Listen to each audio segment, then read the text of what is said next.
Hey everyone, this is Riley from The Spot. You're about to listen to the first episode from our podcast, On the Spot, where we talk to creators from all around the world. We recorded this episode back in January and welcomed Hunter Young, who is an environmental artist working on Halo Infinite. Enjoy! I think we want to start this off with just how you got into being an environmental artist.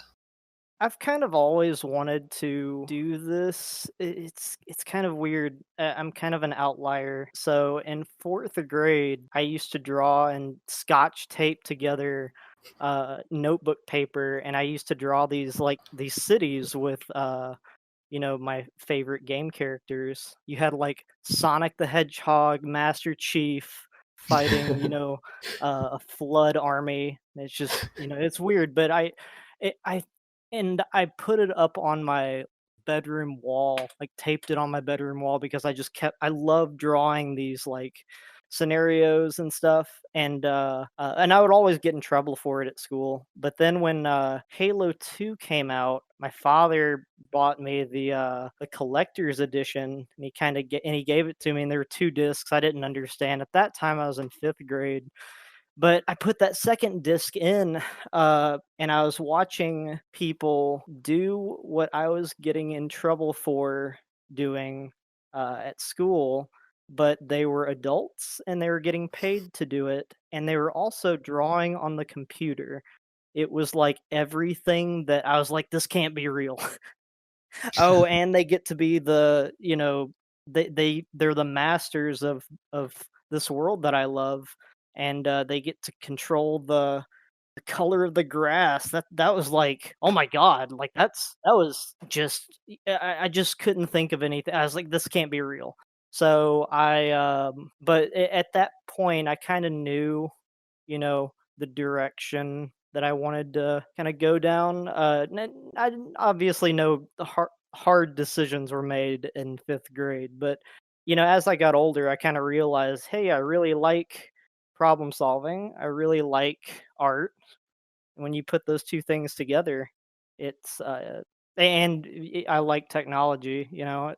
When you put Yeah. all those things together, it's kind of the perfect storm for a career path. So I knew that I had to shoot for it, and so uh, you know, as I got closer to college, I would kind of plan and strategize of what can I do now to further my career goals. What can I do now to give myself like an edge over anyone that I would be competing with, not in a bad way, but in a practical way, because it's very competitive, and that's one thing I learned super early on is, there are a lot of other people that want to do this.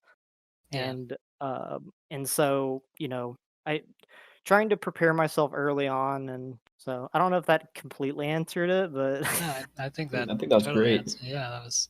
I guess as a follow-up question, like, so as like a kid, like, and then going into college, like, how did you get from your decision in college and trying to get that competitive edge into being where you are now? Like, what led you to 343? And so it was kind of a weird turning point when I entered college. I went to East Tennessee State University, and it's kind of that weird, like that hard line of okay, I'm no longer doing things that I'm like required to do in high school. I'm actually pursuing, like, all of my classes are tailored towards uh this career choice, and it was just is a weird turning point because what I did was I just kind of applied myself as much as I could, uh, and I definitely kind of hit the ground running. Yeah, I would say it's like high school was pre-production of a game, and then college was like production of, we gotta let's go, and so I yeah, just started trying to make it happen. And when I started, my dream company forever was to work on Halo, but at the time, Bungie kind of held the reins and was trying to look at, what they were looking for as like what the requirements were for a particular position that I wanted. I looked at some design positions at first before art positions. I even considered some programming positions. I was looking at the requirements and I kind of said to myself, what do I need to do in order to be able to put that on my resume? Like I didn't really worry about my classes per se. I just worried about being ready after, because there are a lot of people that just go through a degree and they don't really, they'll come out with the degree but not a ton of work to show for it. Yeah, they're not And you prepared. need the, yeah, and you need the work. You can't just trying to figure out what steps I needed to take to meet those requirements. Not just, I mean, I looked at a ton of studios, but eventually, near the end, I kind of went on to a few gaming conferences. I made a few connections, and then all of a sudden, on I started uploading my stuff to ArtStation, and then all of a sudden, I get an email from the first email I got was from Turn 10, and they kind of I was like, oh my god, that was the best thing I'd heard of. I I was ecstatic, and then that was my junior year of college, and then my senior year of college, I was riding the elevator down, and I get a call from a recruiter asking me if I wanted to work on the next Halo, and I almost like, just say, like, I like fell to my knees in the elevator, so shocked, and I was so happy, because I'd been wanting to work on Halo since the beginning of college, and since my entire high school, I dreamed of working on Halo. I actually didn't apply for 343 when I was getting close to graduate because I didn't feel like I was ready. And I applied for other studios, but I avoided 343 because I convinced myself that it's too big. Hmm. It's too big of a target. Yeah. And let me aim a little bit somewhere more reasonable. And that's why I was so shocked, because Turn 10 was also a big target for me. That was like a one of those big, like, uh I'm not even gonna try to, apply there just yet. Like, I need to, get my feet wet. But so that's why, partially why that call was so shocking was, but things happened, and uh connections can go a long way. I have to give a lot of credit to a guy named Brad Short, really good friend that he really helped. He helped me kind of shape my portfolio and gave me some really hard feedback that I needed to hear uh, before I kind of went into the next stages of 343 pursuing me. Um, and So I've got to give a ton of credit to him, and for talking to people on the other side while I was working super hard on stuff. Yeah, so I think that's great.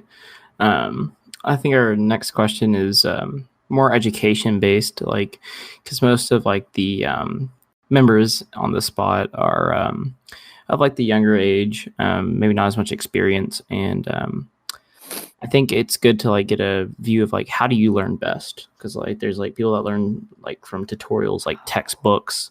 There's like visual learners. Some people are just able to like they have it naturally. So like how do you find like the way that you learn best, like off of inspiration, or just does it come straight from your mind? So like So what how do you I've learn got best?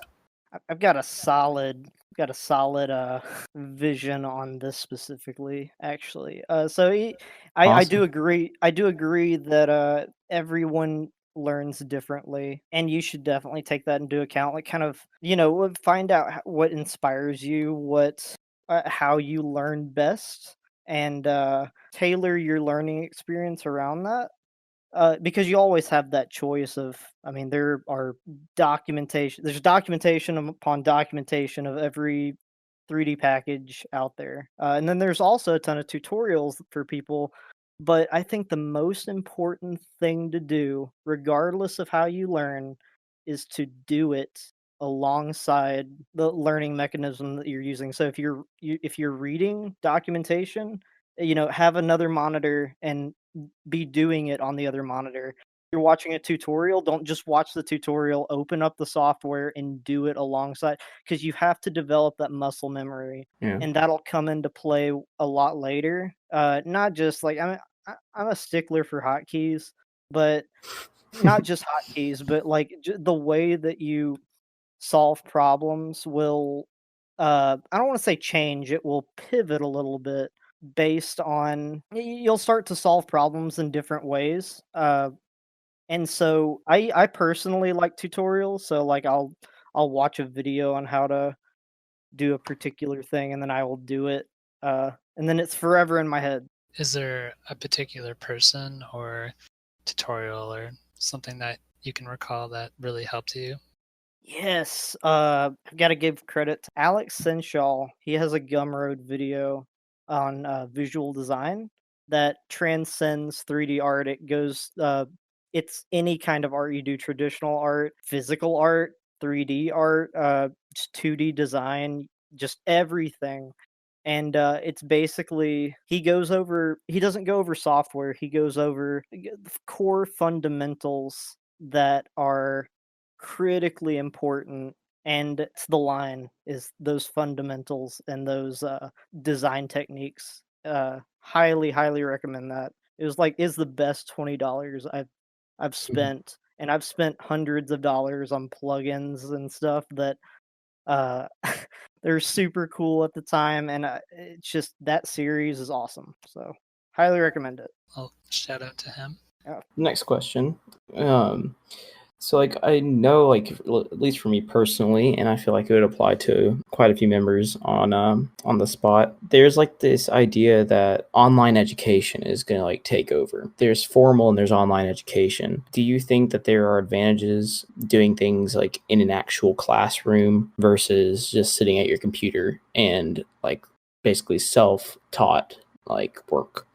So like the next question would be like, what's your opinion on both of those?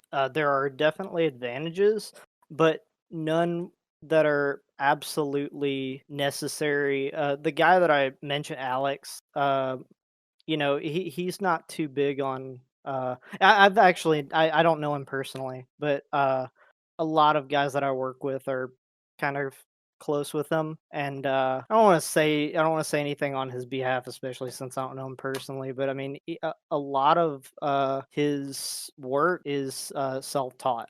He relies on you know uh, being able to educate himself and motivate himself to achieve higher and better. And he's one of the best 3D artists, not just 3D artists, but one of the best artists that I've had any kind of acquaintance with.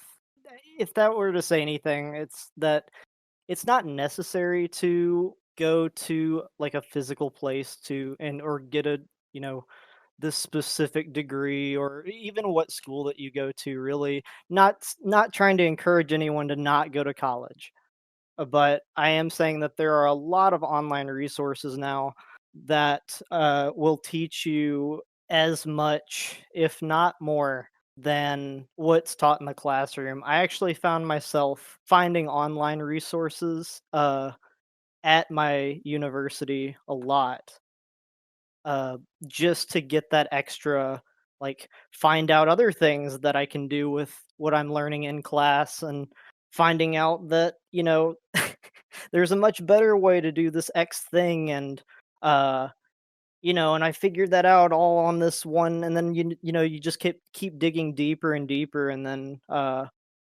mean, if you're that if you're at that point, I mean, you're definitely interested, so you'll spend too much time even, digging deeper into like documentation and all that stuff, and online tutorials of how to do this thing you never knew or you've always wanted to learn how to do. And I'd highly recommend, even if you go to a university, to have some roots in finding stuff out yourself. Yeah, so you'd say like a combination of both is what work for you? Yes. Yeah. So would you say it's worth the price of a formal education? So that's a really good question. I feel like you'll get as much out of it as you put into it. There are plenty of people that went to prestigious schools that I kind of wish at when I started college, I was like, "Oh man, I really wish that I had enough resources to be able to go to, this school or that school that mainly focuses on game art and stuff." But, Yeah. there are a lot of people that transferred from those schools to, a public university because they realize, uh, it's gonna be anywhere you go as much you're gonna get out of it as much as you put into it. So even if you go to a great the best game art school, in the nation, it won't make a difference unless you're willing to put in the work. And what's your take on the opposing end of paid online resources in comparison to when there's so many free resources available? Do you think it's worth paying for online resources, or do you recommend going with the path of free? I think it depends. I think you should always start with free, if especially if you're kind of just diving into it. If you know what you're getting into, there are a lot of you start small. Don't just jump for the Yeah. $300 Maya plugin. Don't jump on that. Don't let that be your first buy. Yeah, work your way But I up the mean, ladder. my Gumroad library is it's ever growing. But I definitely started buying stuff here and there that were like $2, $3, and then kind of got a small amount of money.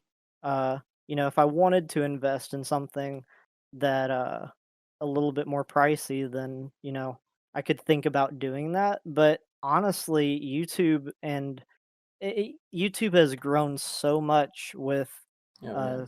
CG content lately, and I start there for sure.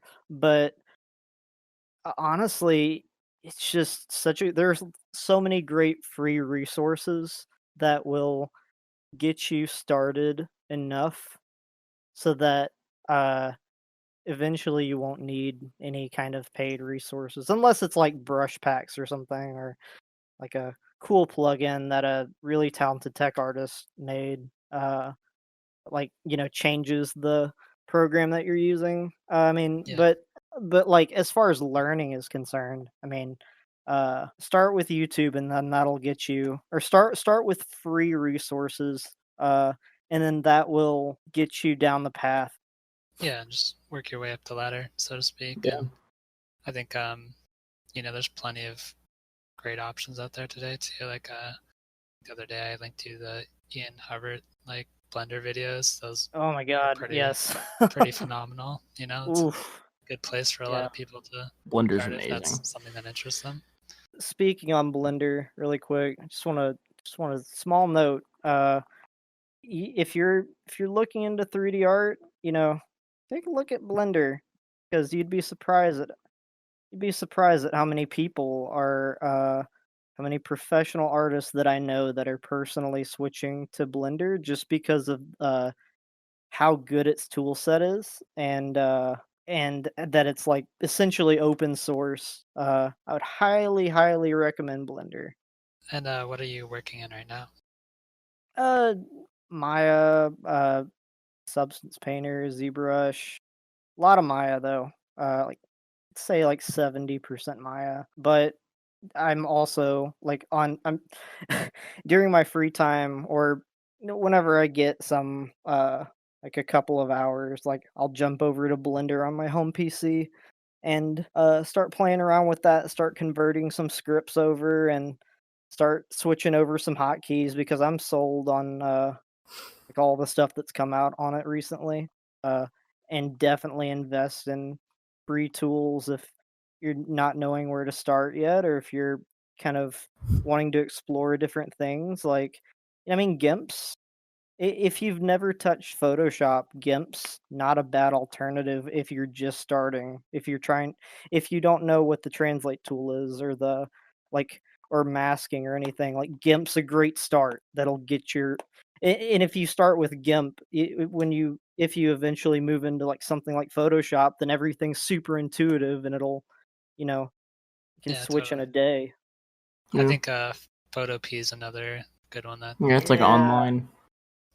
So how is the video game industry, and how does one necessarily go about getting into it? Would you say that's built off of connections, or just, pushing your portfolio out there and like on ArtStation or Behance or other places like that? Like, could you I comment on that? feel like the turning point for me personally was when I tried to start reaching out to to people that could grow my skill set, or people that were uh, were open to helping me, that were very much better than me. And I'm gonna give a shout out to David Schultz from Red Storm. Uh, I met David at a East Coast Game Developers Conference. I think my first time going, and the piece that I showed, oh my god, it was so noisy in detail. There's so much there, and but there was a lot there. I just wasn't using any like visual design techniques. I just wanted to cram as much stuff as I could in there, and uh, and I was showing my work off to David, and he enjoyed talking to me, and we kind of hit it off a little bit, and then he gave me his email, and I left ECGC with an email address that I could, was somebody that I could talk to that was very experienced, that was a senior environment artist at the time. Uh, on the division, and I could ask him for feedback and ask him like, what do I need to do to improve, like how can I get better. And he gave me a lot of tips, and the next time I went to ECGC, I was showing off my work, and then all of a sudden, another shout out, Chris Devins, you know uh me and a friend named Patrick Ferguson were in a critique room, and we were hanging out with Chris Devins from Insomniac, and David from Red Storm, and and we're getting a lot of really good advice. I mean, making connections was a big deal about that, but I mean, David actually uh ended up becoming like a good friend of mine as a result. And when you do things like that, your business card is likely to be passed around to different,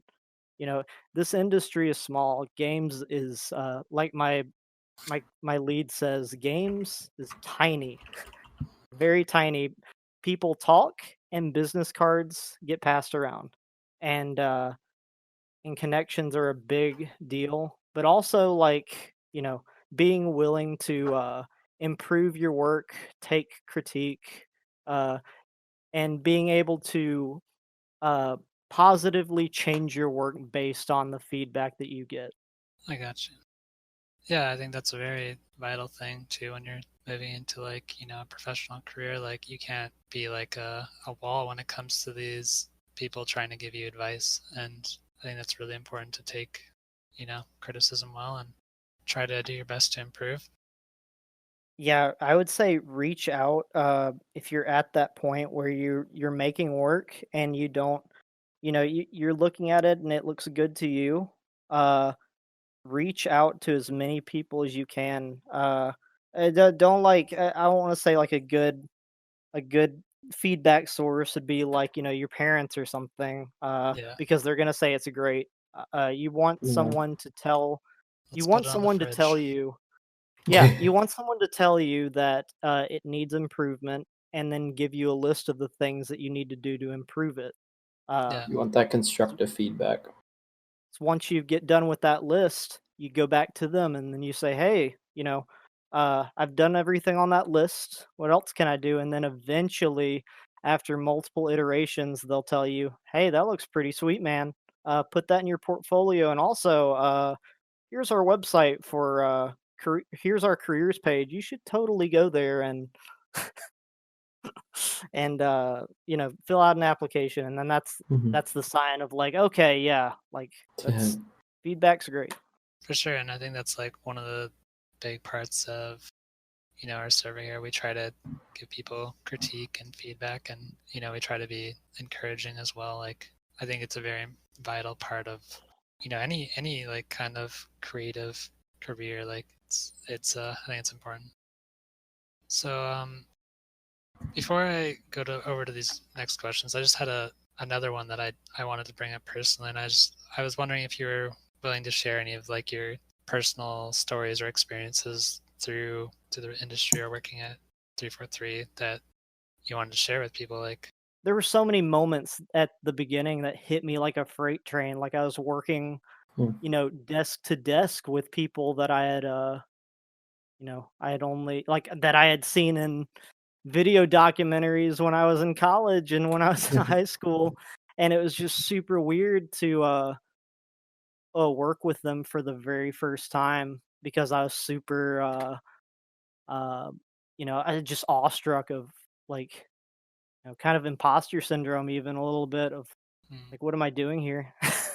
Yeah, I think that's a big part of like shifting over from, being a student to a professional is you start to feel like, whoa, like, I've just arrived. Like, am I worthy? But like, I think everybody experiences that at some point, the sense of imposter syndrome, where you're like, but you just got to keep pushing yourself, and you'll eventually be where they're at.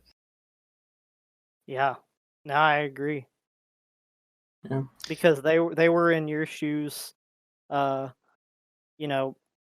they were in your shoes as well, and not your shoes, Ethan. they were everyone remembers when they kind of, I want to say first started, but when they were getting their roots a little bit, and that's a big reason why a lot of people choose to why David, why I feel like David, back in the other topic, why he reached out and gave me his email that first time was because I feel like he could kind of see, I remember being hungry for opportunities, and yeah, I feel like that's a really cool thing. I feel like that we all share in this industry. So Yeah, would you say people like Mr. Kim and like those people that you saw in those video documentaries, do you think those people were some of your biggest inspirations when it came to like deciding to do what you do, or was it mostly drawn from just the experience you had as a kid, like playing video games and like? it all stemmed from not any one particular person, but it all stemmed from wanting to give and create the experience that I had as a kid when I first played Halo 1 and 2, uh, and being able to give that experience to other people. That's kind of the root of why I do what I do. And that's just the coolest thing ever. I'm sorry, it never gets old. Like that's the dream. So, yeah, it's crazy how people and have changed in my eyes in a good way of transitioning them from people that I I used to see in development documentaries and like heroes and stuff to just guys that I work with. Yeah, it's awesome. Yeah. So, kind of like a new topic, kind of getting out of the working industry, but so like you like grown up like playing like the Halo games, like that's probably I'm guessing it's probably your favorite franchise of games. This is a wild guess. And now that you're able to like work on them, and just like seeing like things you made being in the games, what do you think like is in store for like the future of video games? Like we know like over time graphics have evolved, and like gameplay ideas, but how do you like what do you think will be like the future of video games? That is a oh man. I try not to give a long answer to this one because that's a that's a super that's so much. So there's so much, and it's constantly changing, but I feel like we've kind of hit not 3 for 3, but I feel like games in general have hit a sweet spot where, there's not a new version of Unreal Engine coming out, you know, Hmm. and like, every so often, and it's like, I mean, they do updates to UE4, but I mean, you know what I mean, like Yeah. big giant leaps, every 3 months. I feel like it's slowed down a little bit, but then again, with real time ray tracing, with NVIDIA, with a lot of titles. Not speaking about anything that I'm working on, just in general. I feel like it's changing into more of a doing things smarter rather than doing a lot of manual work. I don't want to say too much, but being able to um, intelligently work through content so that you're not doing a lot of repeated actions, because there's only so many hours in the day, so many days in a month. Uh, Yeah. you have to manage your time wisely, and a lot of trying to figure out what can be scripted or what can be done easier and better. Feel like things are generally moving in that direction with I'll take Substance Designer for an example, which is a node-based material authoring uh, package. Not just Substance Designer, but like Houdini is getting super popular with in games. Uh, and it's also a node-based procedural uh, package.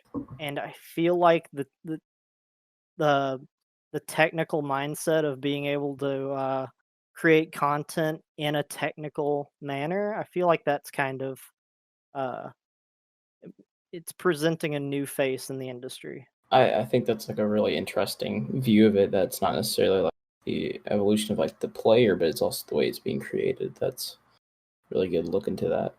For the next like question, like as like an environmental artist, like kind of I'm guessing, correct me if I'm wrong, like you were given like a certain area to work on within a game, like that you work on this one section, not just as the game as a whole. So, what is like something that like takes a lot of effort to make, but like often isn't appreciated, like whenever you're working on a game? Oh my god, everything, a lot of stuff. Everything. There's a lot of I'm gonna have to be careful about this one, but there's a lot of stuff, a lot of iterations that people don't necessarily see, like different iterations of concept and the whole process of going through, the stages of production, but uh taking your time to get stuff right, uh and all the different stages that like something may go through before it's not even in like a rough state yet, you know uh there's so much thought put behind a lot of very small things. I'll kind of switch it over to something I can talk a little bit about. Is our first E3 trailer. We kind of showed off a little bit of behind the scenes work with some of that stuff. And I remember, sitting next to, I mean, that was our team. That was I mean, I wasn't That's working on crazy. E3 I wasn't working on E3 at the time. I was still kind of ramping up and getting used to kind of the new stuff uh, that we would be pushing for after after E3, and like E3 was already set, and I was super new, and they wanted to give me time to get my feet wet, and but I still remember looking over people's shoulders and just seeing the trailer be crafted, and shout out to Forrest Telford, um, looking over his shoulder and figuring out he's working on the scene where kind of Chief drops his helmet to his side, and I was trying to figure out how he did a specific thing in the engine because I was having issues with that same thing, and I forgot what the question was. I kind of escaped into E3 world, and No. I So started like the reminiscing about question, E3. I mean, that's perfectly fine. I mean, that's super interesting. Like seeing like things that it's like, wow, I really helped out with that, and that's there. Things that are not That take a lot of appreciated. So effort, but not yeah, appreciated. so if you look back at the development process of that E3 trailer, I mean, our space rhinos were once space cubes that were just in a kind of going, and just all that work that goes into composition and layout, and a lot of graphic design and visual design elements before any kind of like production work is you know done on something. You want to make sure that it's solid, and you want to make sure that it's uh fundamentally good before an artist spends a lot of time polishing something. That you want to make sure that what they're polishing and what they're spending time refining is solid. And there's a lot of time that goes into that, a lot of time that goes into concept, that goes into uh, the work before that stuff happens, of figuring out different ways of presenting something. I think I'm gonna kind of combine a few of these questions here, but what does your portfolio look like when you send it off to applying to a company, and how hard is that job search?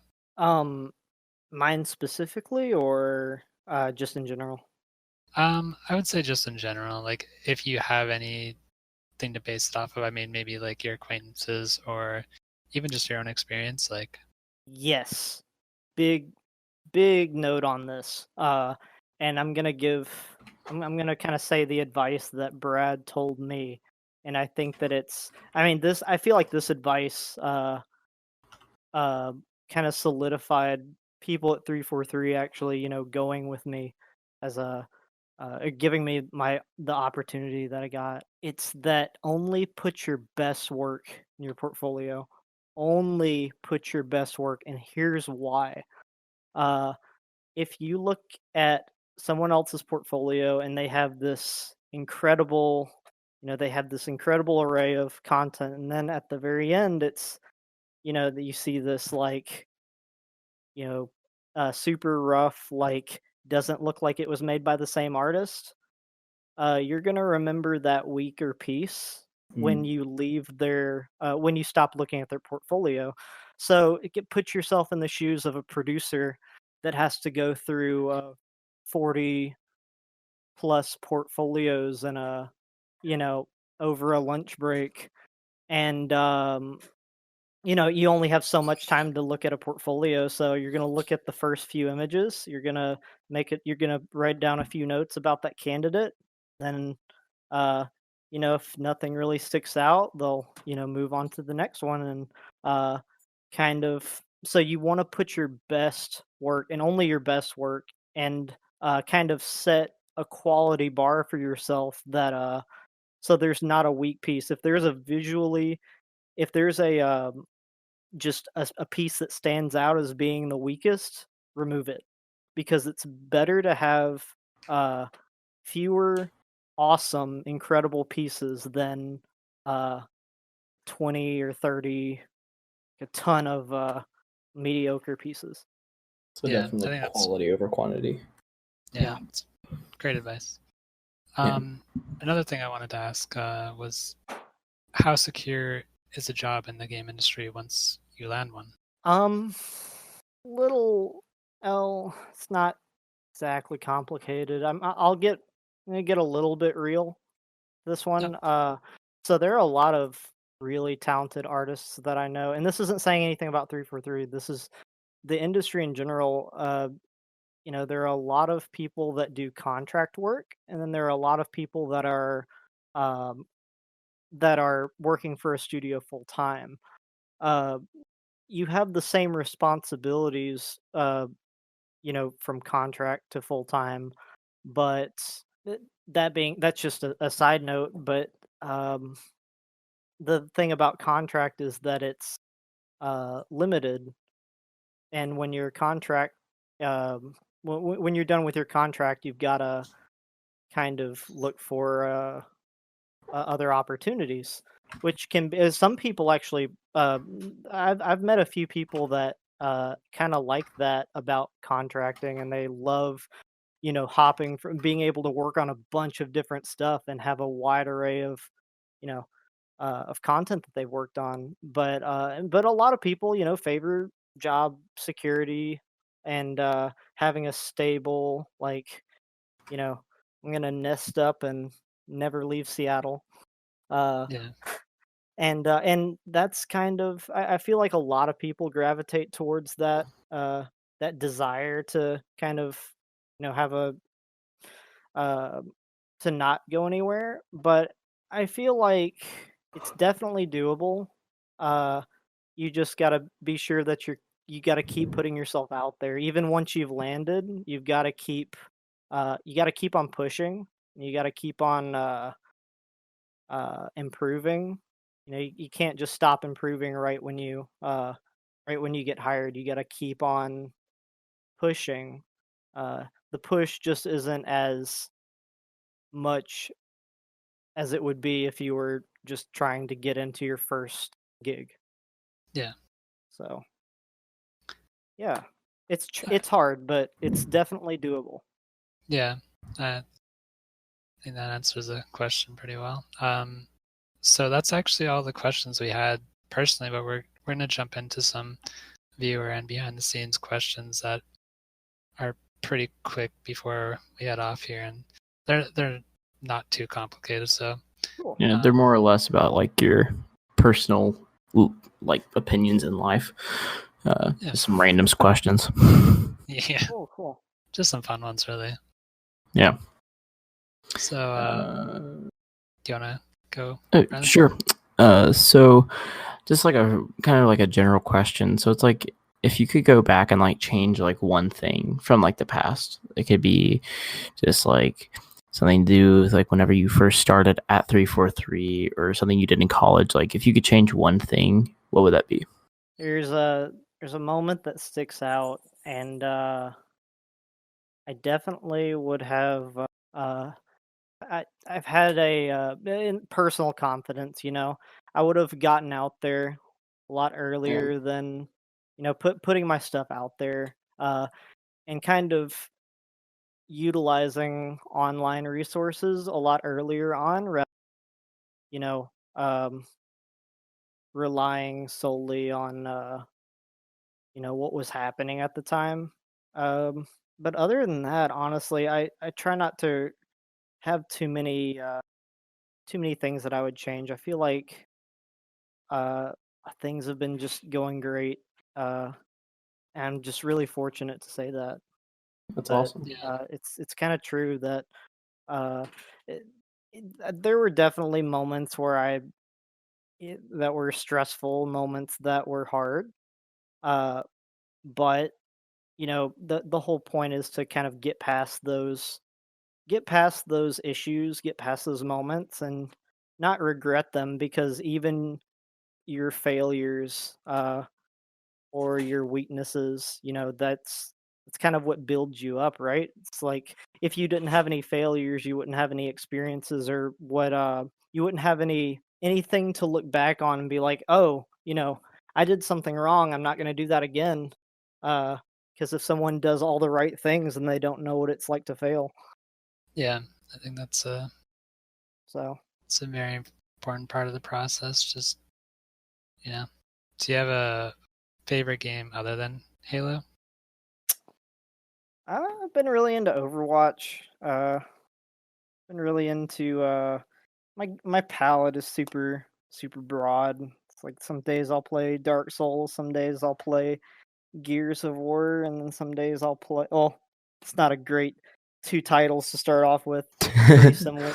And then some days I'll play Life is Strange or Limbo or it's like um I try to keep my palette diverse and Yeah.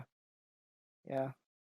Yeah, I think that's good. And you get to experience like, a little bit of everything. Um, Another question we have here from one of the viewers is, where do you see yourself in 5 to 10 or even 20 years from now? I definitely see myself continuing what I'm doing right now. Maybe jumping around to a couple of I'd like to stay in Seattle as long as I can. But there are a ton of studios here that I feel like offering a lot of really cool opportunities to grow and learn. Uh, as much as you're never gonna work for one studio uh forever for the rest of your life indefinitely. I mean, even people that have solid, like solid solid grasp on where they work, even they jump around sometimes to get a different perspective. So I definitely see myself continuing doing some more Houdini stuff, doing some more like a little bit of scripting here and there. Uh, I'm just gonna keep on rocking. Awesome. So another one we have here is, what's your favorite song? I like this one personally. Oh man, I don't. This is the hardest question on the whole thing. We tricked Yeah, you. man, I don't. Can we say favorite band? Yeah, Sure. sure. Favorite Let's band. go with that. That's cheating, though. No, Okay, answer the well. question. We're gonna be here for forever. Okay, it's really into metal music, and I really like Sabaton. Um, they're this like you just got to listen to them. I could go on forever. We actually have Look, a few Sabaton fans in the Discord, so I'm a sure. lot of people in CG, a lot of metalheads. This is a Got the trend. 343. I got the 343, and my lead was into metal. It's like, you're into metal. I'm into metal. And I was like, and then someone will jump up from their desk and be like, did someone say metal? And, a lot of people into metal. That's funny. So, the final question that we have to end off the podcast is, what is one piece of advice you would give someone aspiring to become an environmental artist? Don't quit. 2 words. It's that simple, everyone. To become an environmental artist, don't quit.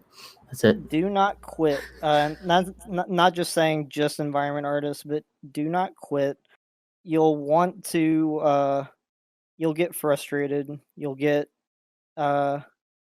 It's hard.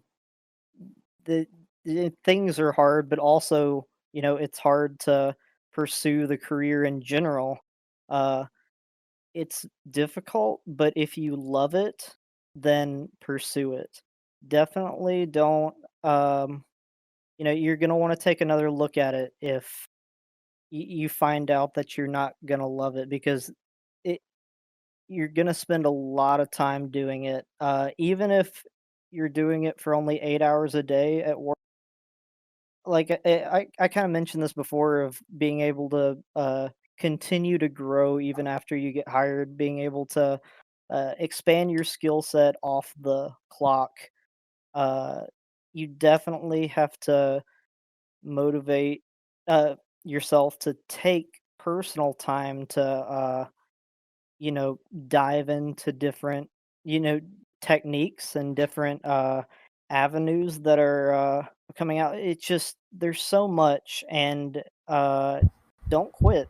Keep going, and some people are going to tell you that your work sucks, which they shouldn't. They should say, "Hey, your work is here's some issues with your work. This is how you can fix them." But you're gonna get some flack, and you just have to brush it off and keep going. Just you're gonna get as much out of it as you put into it. So put as much as you can into it.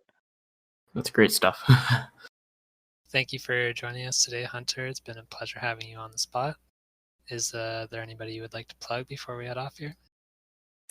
Yeah, huge shout out to the guys that I work with super closely: Jacob Stone, Ryan Kuhn, Sean Kale, some of the dudes on the Forge team. We have a lot of talent on the Forge team, but that's kind of it's a lot of our art team, and yeah, just keep an eye out for more Halo Infinite content, and just keep an eye out. Yeah. Thank you all for listening in on this episode of On the Spot. Please check out all the links that we have linked in the description below. See you next time.